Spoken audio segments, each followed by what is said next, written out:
Alors reparlons un peu du marsouinage. La F1 annonce des changements pour 2023 entre limitation de l'oscillation et réduction de la flexibilité. Alors on est d'accord que vous laissez quand même les trucs à Spa là, hein. Ils vont pas nous reporter ça 2023 quand même. Donc ils ont établi une liste de changements pour 2023 dans le but de lutter contre le marsouinage et l'oscillation des monoplaces. Plusieurs décisions techniques ont été prises et concernent les mouvements verticaux des voitures, ainsi que la rigidité du plancher. Après des discussions avec les équipes, notamment autour du comité technique de la FIA, la F1 a décidé de s'en tenir à 4 mesures plutôt légères. En faisant ça, la Formule 1 évite aux équipes de devoir trop augmenter leurs dépenses en recherche et développement. Les bords du plancher seront relevés de 25 mm, tandis que des tests plus stricts pour la fiabilité du plancher seront effectués. Des sillons sous le plancher seront rehaussés pour limiter l'effet de succion sur la piste, et un nouveau capteur permettra de mieux quantifier l'oscillation aérodynamique.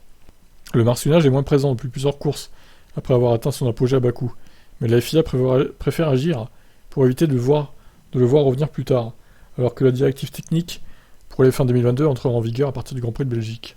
La fédération promet aussi une confirmation rapide des décisions 2023. Ces mesures seront soumises au Conseil mondial du sport auto pour examen et approbation sous peu, car il est vital pour les équipes de F1 de disposer d'une réglementation claire pour concevoir les prochaines voitures. Et oui, bien évidemment.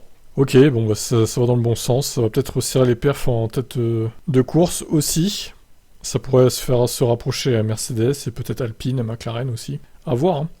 Qu'est-ce que vous en pensez, vous? Ciao.